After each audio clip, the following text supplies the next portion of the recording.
Welcome to MySQL. This is your Lesson 3. And this video will cover some of the topics from the second half of Chapter 2, MySQL, Retrieval, and Keys. Once again, we will be using the SAMPDB or SAMPDB database, and these are the tables and columns of that database. We have the grade event, and the student, and the score tables. We're going to do some inner joined examples, which are actually in your textbook. You will see those in section 2.8.3 under the multiple table retrievals with joins. This particular example will use the inner join and left join in order to find all of the students who have due dates for quizzes and tests. As you can see here, it lists everything, and it orders them by the student ID. And that's how it sorts them. Now, if you would like to sort them by the name, you would just go back and type in student.name in the order by statement. Run it again, and as you can see, they are now listed in name order. Additionally, if you're going to try and go back and sort them by the date, you would try to use the date. Now keep in mind, student.date would be incorrect because the date is actually located under the grade event table, not the student table. So let's type in the correct table to take care of that error message and do it with grade event. And as you can see, now we've sorted them by the date. Pretty simple. With this type of query, you can choose to sort by any of the columns that were used in your select statement. Now the next example is a very brief one. We're going to just pick out the students that were absent by matching students in the student table and the absence table, matching by the student ID.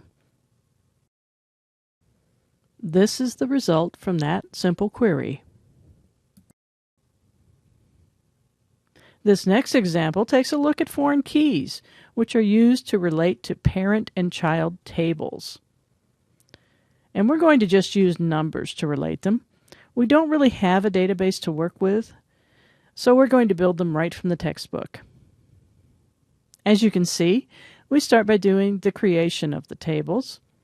We use the primary key and the foreign key in the command, and it creates two tables. Once the parent and child tables are created, we'll insert the 3 parents and 6 child relationships that make them match up with each other. Finally, we can take a look at exactly what was loaded up. And there are the results. There's your parent information. We can just back up and type in over the word parent with child and then run the select statement for the child information. Now this is a very simplistic example. You might have containers of information that are much more complex in the real world that you would need to relate in this manner. We'll try to insert a child for a parent that doesn't exist now. And you see that it gives you an error message. And next, we will try to delete a parent ID. Parent ID 1. Take a look at the result, and you can see that the parent ID has been removed along with any child relationship. The really good thing about this, because they're related and because we use that foreign key relationship, parent ID 1 was also deleted from the child table, and that's wonderful. It makes it so much easier. It keeps track of everything for us. It even keeps track of updating the parent table and the child table. So if we update parent ID 2 to 100, let's say, you can see in the child table that it's been updated to 100 there also. As long as we have related data, we have a very powerful tool here. MySQL can take care of this for you. And you can see that everything is updated with a single command where we have that foreign key relationship. Our final example in this chapter covers the full text keyword.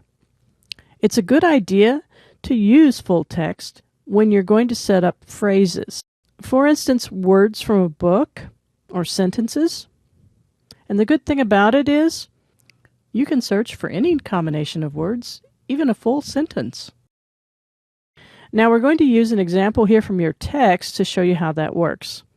The textbook provides us an apothegm.txt file.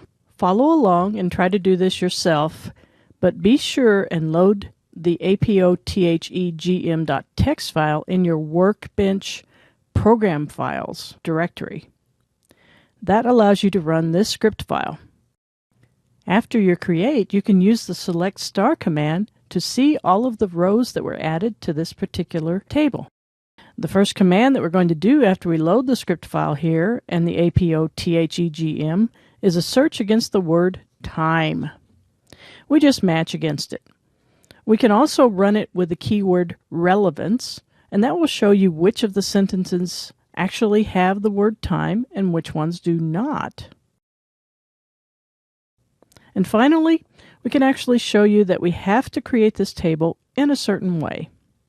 It always has to use the MyISAM engine for searching. That is the engine that is required in order to do full text searches. So always be sure and keep that in mind when you are planning to create a table that is going to use full text searches. That concludes this video. Have a great day.